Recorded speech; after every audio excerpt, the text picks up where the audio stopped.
Madame, Monsieur, bonjour, bienvenue sur le plateau de votre émission Islam. Jamais le mot djihad n'a été si galvaudé dans le discours politique et médiatique comme ça l'est en ce moment.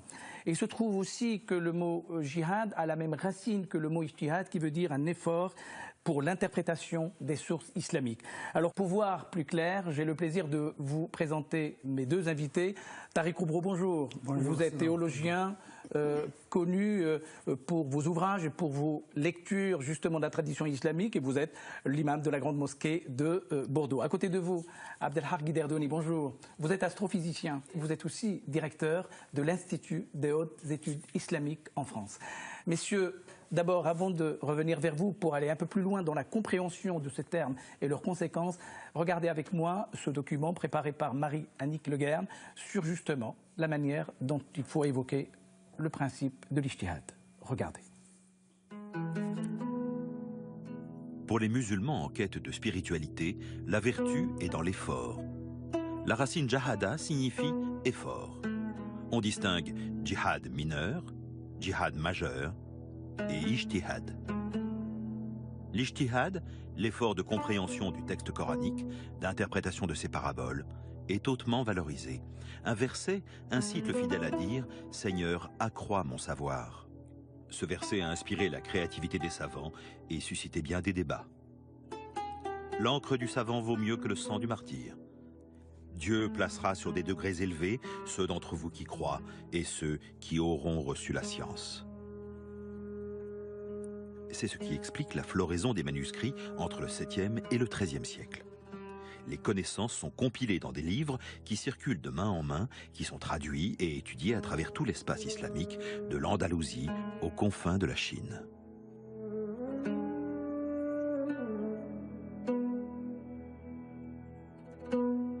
L'expansion de l'islam va permettre la découverte de nouveaux univers culturels et d'autres traditions philosophiques. Des centres de recherche sont constitués, dotés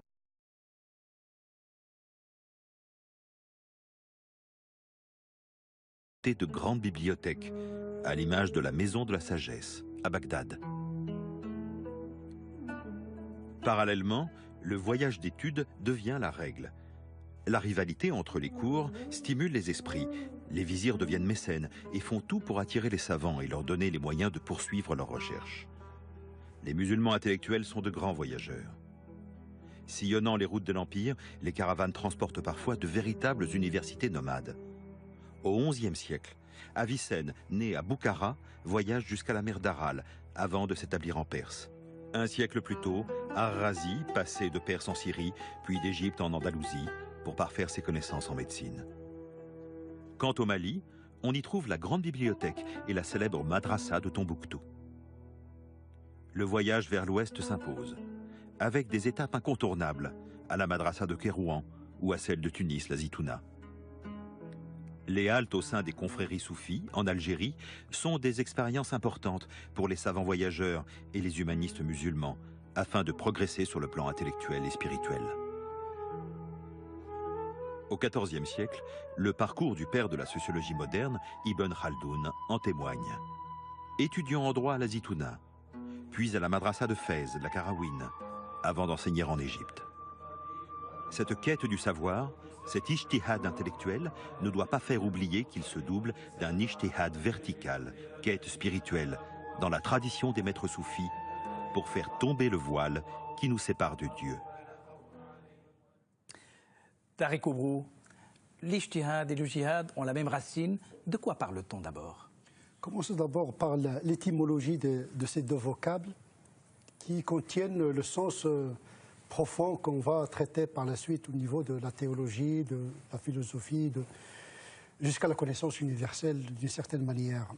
Ijtihad veut dire l'effort extrême, jusqu'à l'épuisement de la force.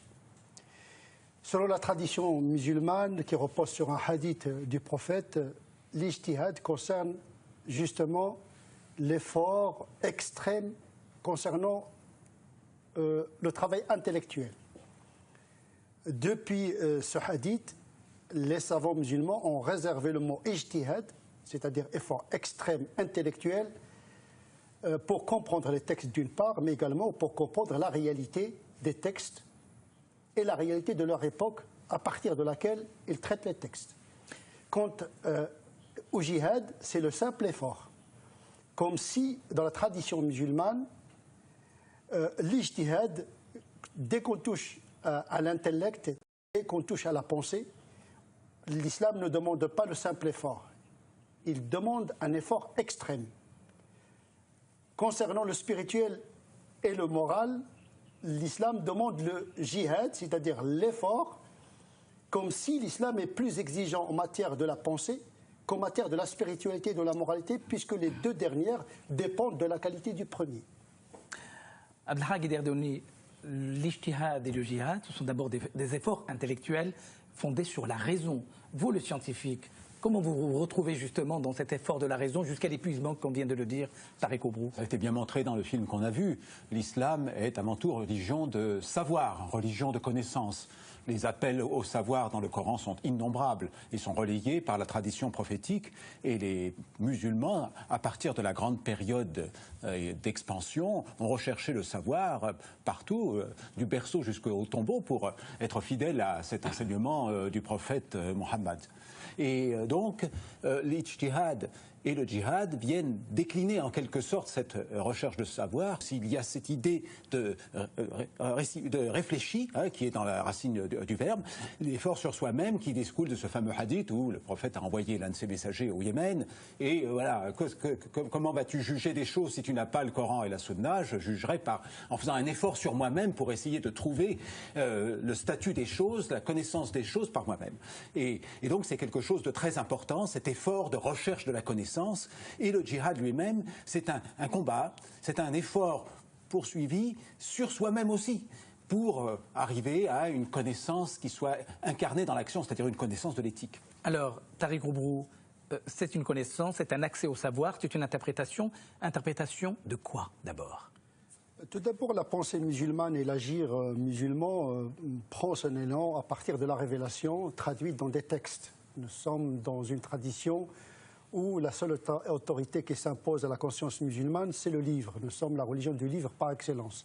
Et qui dit livre dit lecture, et qui dit lecture dit interprétation. Le premier verset qui fut révélé est celui de Iqra li, et la lecture suppose l'interprétation automatiquement. Iqra bismi rabbika alladhi khalaq, lis au nom de celui qui a créé, c'est-à-dire l'auteur de l'univers, de la nature et de la création est le même auteur de la révélation, c'est-à-dire il y a une double herméneutique. On ne peut pas comprendre le texte si on ne comprend pas la création. C'est comme si le Coran nous renvoie à d'autres sources de la connaissance. Donc l'ijtihad, comme interprétation, commence d'abord par l'interprétation de la révélation, laquelle révélation nous renvoie à d'autres modes de connaissance en passant par l'instrument de la raison qui est la médiation entre la révélation, la création et la connaissance.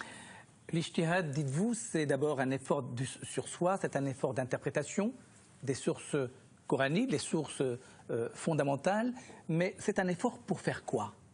Alors, évidemment, la vie spirituelle, c'est une vision globale des choses dans laquelle l'homme essaie d'accomplir sa vocation, qui est la connaissance de Dieu, mais la connaissance de Dieu à travers le monde. Croire dans le Coran, croire dans le message du prophète, c'est penser que ces textes sont encore vivants aujourd'hui et qui doivent être regardés avec la connaissance du monde, comme disait mon voisin, la connaissance du monde d'aujourd'hui.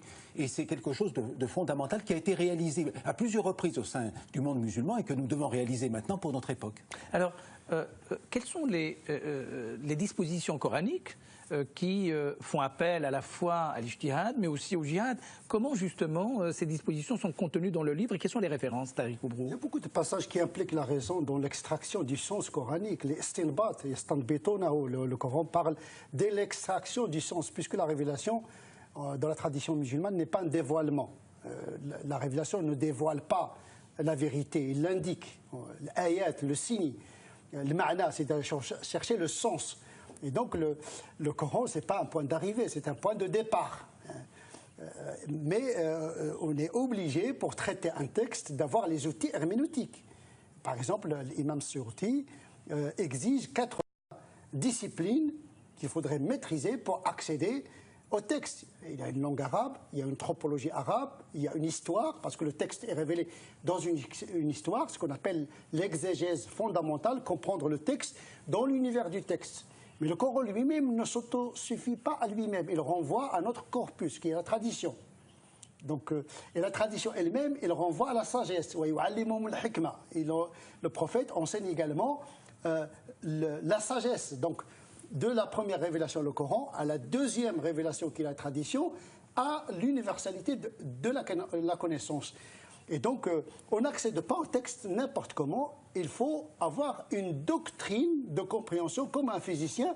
Il ne peut pas interpréter les informations qui proviennent de la matière sans avoir un cadre théorique. Et donc, l'herméneute qui va traiter le texte, parce que dans le texte, on trouve la chose et son contraire, comment donner corps et cohérence à un texte qui est révélé dans des réalités contradictoires. Donc, il faut comprendre le message dans son contexte initial. Ça, c'est l'exégèse, l'ijtihad fondamental. Et il y a l'ijtihad appliqué. Comment comprendre le texte ici et maintenant. Et à cet égard-là, il ne faut pas se tromper d'époque, parce que se tromper de contexte, c'est se tromper d'interprétation. Alors, il y a d'abord l'époque, les premières années, la première époque de l'islam, où il y a eu toute une dynamique de lecture, d'interprétation. Il y a eu des écoles qui ont fondé, construit, édifié les modes d'interprétation. Quels sont ces événements et quelles sont les principales, je dirais, dynamiques de cet ijtihad dans les premiers temps de l'islam ? Le premier à pratiquer l'interprétation du Coran, c'est le prophète lui-même, dans la ville de Médine, la première communauté musulmane. Chaque fois qu'une situation nouvelle se produisait, il y avait parfois une descente d'un verset du Coran, d'où la nécessité de comprendre les circonstances de la révélation pour englober le texte dans son contexte, et c'est ce qui a été dit tout à l'heure. Et puis il y avait le prophète qui était l'herméneute privilégié, le premier des herméneutes, le premier des mufassiroun, des commentateurs du Coran. Et donc la situation était simple. Après, avec l'expansion de l'islam en dehors de la péninsule arabique, le fait que le monde musulman s'est étendu sur des cultures extrêmement différentes, les problèmes ont été d'une toute autre nature et il a fallu codifier la loi à ce moment-là en raison d'exigences qui étaient liées à la constitution de l'empire musulman omeyyade puis ensuite abbasside. Il a fallu codifier la loi pour arriver à une certaine homogénéité d'un bout à l'autre de l'empire islamique. Mais ça correspond à un moment très particulier de l'histoire de l'islam avec la constitution de ces écoles de jurisprudence qu'on appelle les madahib en arabe, assez nombreuses au départ, et puis pour différentes raisons, 4 écoles ont subsisté dans le sunnisme, donc la partie majoritaire de l'islam. Il y en a aussi dans le chiisme et dans le libadisme. Et ce sont ces 4 écoles auxquelles on se réfère actuellement, mais ces 4 écoles sont aussi marquées par les circonstances dans lesquelles l'élaboration juridique a été effectuée. Quelles sont les sources scripturaires, je dirais, qui remontent au texte sacré, qui d'abord évoquent cette question d'ijtihad et du jihad dans la tradition islamique ? La pratique du prophète, comme il a été dit tout à l'heure, c'est que le prophète n'attendait pas tout le temps la révélation. Il devait répondre à l'urgence des événements de l'histoire. Parfois, il se trompait, donc il y a le Coran qui le rectifiait. Nous avons encore la trace de ces ijtihads, parfois approuvés, parfois désapprouvés par le Coran. Donc à cet égard, le prophète était le premier mujtahid, d'une certaine manière. C'est-à-dire que les musulmans ne doivent pas toujours attendre ce que disent les textes. Ils doivent répondre à l'urgence ou bien à ce qu'on appelle nawazil, les questions inédites. Autrement dit, les textes n'ont pas répondu à toutes les questions qui se posent aux musulmans. La première question qui s'est posée aux musulmans après l'expansion de l'islam, ils ont dit les textes sont définis, mais les questions qui se posent à l'humanité sont infinies. Comment, à partir d'une clôture scripturaire, répondre à l'évolution de l'époque. Et à partir de cette question, on a formalisé une discipline qui s'appelle la théologie spéculative, d'une part, et usul al-fiqh, les fondements du droit, d'une part. C'est-à-dire, on ne regarde plus les textes de la même manière, on ne cherche pas dans le texte la norme, mais la méthodologie de l'interprétation et de l'élaboration du texte. C'est-à-dire comme si le plus grand pédagogue, c'est Dieu lui-même, comment il répond à la situation, comment il abroge les lois. Donc c'est une inspiration, c'est-à-dire la communication divine, la révélation, contient des enseignements, mais également une méthodologie de répondre aux surprises, aux inattendus de l'histoire. Mais il y a également un ijtihad théologique, un discours sur Dieu. on ne peut plus se contenter uniquement de la méthode coranique quant à son discours sur Dieu, l'unicité, l'homme, la vie, la mort, etc. L'islam a rencontré la philosophie grecque, comment formaliser les attributs de Dieu, les discours sur Dieu, sur le sens de la vie, mais cette fois-ci de manière métaphysique et théologique. Il n'y a pas que l'ijtihad sur la norme, il y a l'ijtihad sur le discours, sur des questions métaphysiques, la liberté. Le statut de la raison, c'était l'une des premières questions qui a été l'objet de la disputation théologique. Quel est le statut de la raison? Eh bien, le document qui suit va justement poser les jalons de ce qu'a été cet ijtihad dans l'histoire de la pensée musulmane. Regardez. C'est au milieu du 19e siècle et au début du 20e que le monde arabo-musulman va renouer avec la tradition de l'ijtihad. L'université Al-Azhar, au Caire, devient le centre d'un rayonnement intellectuel et pédagogique qui touche toutes les disciplines, théologiques, philosophiques, sociologiques ou littéraires. Cette effervescence se traduit par une floraison d'ouvrages, de débats et de controverses passionnées. Les théologiens proposent de nouvelles approches de la lecture et de l'interprétation du Coran, en confrontant la tradition islamique à la modernité et à des concepts nouveaux comme la démocratie, la séparation du religieux et du politique, la condition des femmes.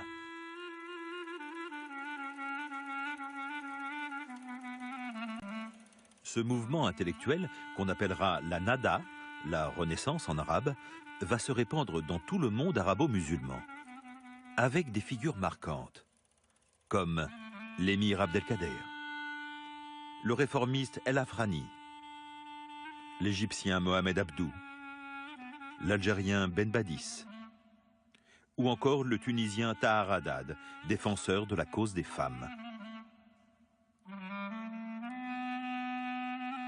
Un des changements majeurs dans les sociétés arabo-musulmanes est l'arrivée massive des femmes dans l'éducation au milieu du XXe siècle, après la décolonisation. Même si les programmes incluent l'enseignement traditionnel, axé sur la mémorisation et l'interprétation des textes, la quête du savoir reste une préoccupation majeure. Dans le monde arabo-musulman, comme partout ailleurs, l'enseignement s'adapte aux nécessités du monde moderne. Les écoles et les universités accueillent de plus en plus d'étudiants, filles et garçons, et toutes les disciplines y sont enseignées.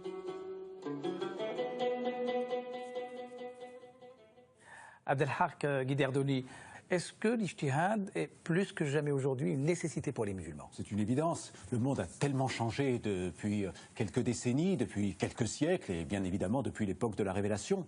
Et quand on est croyant, on pense que le monde tel qu'il apparaît, tel qu'il se renouvelle, c'est la volonté de Dieu. Donc nous devons adapter notre interprétation, notre lecture aux circonstances, de façon à pouvoir vivre notre islam, notre foi, dans le monde actuel. Et cette découverte a été faite il y a 100 ans ou 150 ans, mais d'un certain point de vue, les musulmans ont toujours cherché des adaptations de leurs textes fondamentaux aux circonstances, parce que le monde musulman, c'est pas un monolithe. Ça va du Maroc jusqu'à l'Indonésie, les cultures sont différentes et il y a eu des adaptations. Et c'est une fiction qui nous ferait croire que le monde musulman a toujours pensé d'une façon unique l'ensemble des réalités, l'ensemble des problèmes, des problématiques. Alors maintenant, plus que jamais, bien évidemment, il est nécessaire d'adapter notre lecture aux circonstances d'un monde qui s'est globalisé, et qui est extrêmement mouvant, en évolution constante. D'où la nécessité d'aller puiser bien évidemment dans les textes fondateurs des méthodes pour arriver à réfléchir, mais aussi de prendre en compte le monde tel qu'il est avec les connaissances qui sont les nôtres actuellement. Tariq Oubrou, le monde moderne, l'ensemble des religions, les autres religions révélées ont fait ce qu'on peut appeler leur addianamento, c'est-à-dire leur propre ijtihad. Est-ce que le monde musulman a suffisamment un regard lucide sur lui-même? Est-ce qu'il y a des problèmes sur lesquels le Coran n'est pas explicite là-dessus? Quel est le rôle des intellectuels musulmans aujourd'hui? D'abord, la révélation s'est inscrite dans un mouvement de l'histoire en amorçant un ensemble de réformes et en établissant un principe recteur de la réforme qui doit être continué par la raison humaine, puisque, point de prophète après le prophète, il n'y a plus de révélation. L'homme, désormais, doit compter sur sa raison. C'est ça un petit peu le mystère de la clôture de la révélation qui ouvre à la raison le champ de l'universel. Donc on doit continuer la marche que le Coran a amorcée dans la réforme, dans le sens de la facilité la simplicité qui n'est pas le simplisme avec la profondeur. Et donc les premiers musulmans, ils ont compris le paradigme coranique. Ils ne se sont pas arrêtés à la lettre, mais ils ont compris l'esprit du Coran, et ils ont formalisé le savoir pour répondre aux questionnements de leur temps. Il ne s'agit pas uniquement de répondre aux questions des musulmans, il faut répondre aux questions du temps, de l'époque, parce que le musulman, c'est d'abord un être vivant, un être humain vivant dans une époque. Se tromper d'interprétation de l'époque, c'est se tromper d'équation. Et quand on se trompe d'équation, on se trompe de résolution, donc d'interprétation des textes. Donc il faut une articulation entre une doctrine a priori des textes pour répondre justement à une réalité. Il faut changer de paradigme. Aujourd'hui, on n'est plus dans l'empire, on est dans le paradigme de l'État-nation, dans la société, la citoyenneté, dans des configurations politiques nouvelles qui exigent un rapport nouveau par rapport aux droits musulmans. Nous avons intitulé cette émission Jihad Ijtihad, une quête. Une quête de quoi, finalement ? La quête du sens de la vie humaine, bien sûr, c'est ce qui occupe chacun d'entre nous, et les croyants s'acheminent vers Dieu, enfin c'est leur foi. Hein. C'est plus une quête qu'une conquête. C'est une quête, oui, ce n'est pas une conquête. Une conquête suppose qu'on sait ce qu'on va atteindre, alors que la quête c'est une recherche d'un objectif, d'un but qui est sans doute bien plus grand, bien plus extraordinaire que ce qu'on peut imaginer. C'est vrai dans le domaine religieux, mais c'est vrai aussi dans le domaine scientifique. Hein. On est dans la quête du savoir et non pas dans la conquête du savoir, parce que la conquête du savoir, ça supposerait que le savoir est un territoire limité qu'il faut occuper entièrement. Et c'est la même chose pour la vie religieuse. La vie religieuse doit être ouverte par en haut, ne doit pas fermer les sens du Coran ou des textes sacrés. Il y a donc à l'intérieur même du texte coranique une exhortation à l'interprétation. C'est une méthodologie, c'est-à-dire la négociation d'une vérité dans les limites anthropologiques du moment coranique. Ce qui va m'intéresser en tant que lecteur du Coran, ce n'est pas la production finale du texte, mais la méthodologie avec laquelle une vérité transcendante a négocié l'universel dans la singularité des Arabes. Il ne s'agit pas de reproduire l'époque de Médine pour appliquer le Coran. Il ne s'agit pas de canoniser le modèle médinois. Il s'agit de prendre en considération une réalité pour négocier un principe universel. Le principe d'égalité, c'est un principe universel. Il a été traduit à l'époque du prophète dans les limites anthropologiques, tribales, patriarcales. On ne peut pas l'appliquer mieux que ce que le Coran a fait dans l'époque du Coran. Aujourd'hui, on sauve le principe de l'égalité et de le traduire dans notre époque. Aujourd'hui, les hommes et les femmes sont dans une anthropologie nouvelle à laquelle il faudrait appliquer l'esprit du texte et pas la lettre. Finalement, Abdelhak Derdoni, Tariq Roubaud nous invite à prendre, c'est le cas de le dire, le texte coranique comme un point de départ, comme méthodologie et non pas comme une façon d'imiter aveuglement tout ce qui a été dit. Oui, parce que le texte est vivant, hein, il est esprit, il est roh, ça a été dit, et donc il doit être vécu dans cet élan pour le monde actuel. Et la difficulté, bien évidemment, c'est que la fidélité à la lettre peut tuer l'esprit, et en voulant figer la vérité qui se révèle dans le Coran à un moment particulier, qui est le moment de la révélation, et qui est effectivement un moment intéressant et riche d'expérience, eh bien, on tue en fait l'esprit du Coran qui devrait pouvoir s'incarner dans un monde complètement différent qui est le monde d'aujourd'hui. C'est-à-dire ces lectures appellent plutôt à une conquête qu'à une quête. Oui, bien sûr, parce que le Coran n'a rien omis. Et en omettant rien, nous n'avons rien omis dans le livre, dit Dieu dans le Coran, eh bien, il est aussi une mémoire des circonstances de la révélation. Donc, il contient en lui les chroniques de la vie des premiers musulmans. Et ces chroniques sont des circonstances historiques qui, comme ça a été dit, manifestent la vérité du principe dans une condition tout à fait particulière, avec des conditions anthropologiques, sociales, politiques tout à fait particulières. Et vouloir figer la vérité dans ce réceptacle-là, dans ce moment-là, c'est d'un certain point de vue trahir la vérité qui doit être éternelle, universelle et qui doit pouvoir se manifester d'une autre façon dans le monde aujourd'hui. Quelles sont les responsabilités du théologien aujourd'hui dans ce monde ? De réaliser un double ijtihad, l'ijtihad classique, c'est-à-dire on ne va pas réinventer le monde. Les anciens ont amorcé un travail intellectuel considérable. Vous savez, notre modernité, c'est le Moyen-Âge. Paradoxalement, les savants du Moyen-Âge étaient plus pertinents que les savants d'aujourd'hui parce qu'ils maîtrisaient la culture du temps, ils étaient encyclopédiques d'une certaine manière. Et donc il faut connaître les classiques, hein, et puis également connaître le monde, parce que les savants du Moyen-Âge avaient deux qualités. Ils connaissaient alim bishar, alim bil asr, c'est-à-dire il connaît les classiques, la connaissance religieuse, mais il connaît également l'époque et la production intellectuelle et philosophique de l'époque. Ces deux compétences, c'est-à-dire ijtihad dans le révélé et dans le domaine de la raison, les sciences naturelles, les sciences anthropologiques, etc., on ne peut pas être un savant d'ici et maintenant. On a besoin d'un profil de savants qui sont doublement cultivés dans la religion, dans les classiques, mais également ont une culture universelle du moment que nous vivons. Dans la philosophie politique est nécessaire pour un savant qui parle de la citoyenneté d'un musulman ici maintenant. La violence, la violence légitime, la violence est légitime. Il doit être au courant de. On y reviendra la semaine prochaine, voilà, précisément. Il faut être quelqu'un qui, non seulement il connaît la culture du temps, mais il est capable de formuler des critiques à la production actuelle de la pensée moderne. Finalement, cette quête à la fois du savoir et de l'éthique doit être pour un monde meilleur, pour une construction et non pas pour la destruction. Donc, c'est un sens positif.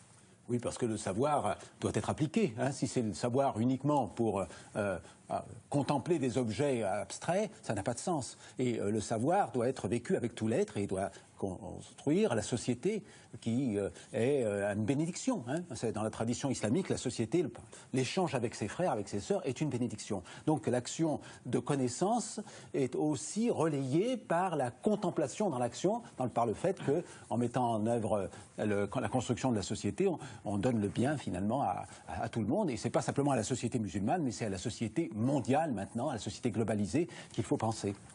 Merci d'avoir participé à cette première émission, parce que la semaine prochaine, on va vous retrouver pour parler de l'autre concept polémique, extrêmement chargé, compliqué et complexe, qui est justement le djihad. C'est une autre paire de manches, si je me permets l'expression, car nous allons effectivement aller au fond de la chose pour qu'on puisse voir un peu plus clair. Merci. Donc, voici un certain nombre d'ouvrages. Nous renvoyons donc à Christophe Roucou et Tariq Oubrou, préface du cardinal Jean-Louis Thoran, le prêtre et l'imam. C'est un dialogue entre vous deux, entre deux hommes de foi, mais deux hommes aussi que beaucoup de choses unissent, parce que tout simplement, c'est un débat interreligieux aux éditions Bayard. L'ABC de l'islam de Mohamed Al-Koun, grand savant islamologue qui nous a quittés il y a 4 ans pour sortir des clôtures dogmatiques aux éditions Grancher. John Bowen, l'islam, un ennemi idéal. Albin Michel, Dounia Bouzard, anthropologue qui travaille beaucoup justement sur l'islam en France. Désamorcer l'islam radical, les dérives sectaires qui défigurent l'islam aux éditions de l'Atelier. Et puis le désormais classique, Histoire de l'islam et des musulmans en France, du Moyen-Âge à nos jours, sous la direction de Mohamed Al-Koun, aux éditions Livres de poche. Nous avons appris tout récemment la disparition d'un grand islamologue, d'un grand intellectuel, Abdelwahab Meddeb. Il était producteur à France Culture d'une émission Culture d'Islam. À son épouse, à ses enfants et à toute sa famille, nous présentons nos sincères condoléances. Merci messieurs d'avoir participé. Vous pouvez regarder cette émission en allant sur le site de France Télévisions. Nous vous retrouvons la semaine prochaine pour la deuxième partie de cette émission consacrée au djihad. Merci, bonne semaine, à dimanche prochain. Au revoir. Allahumma salli wa sallim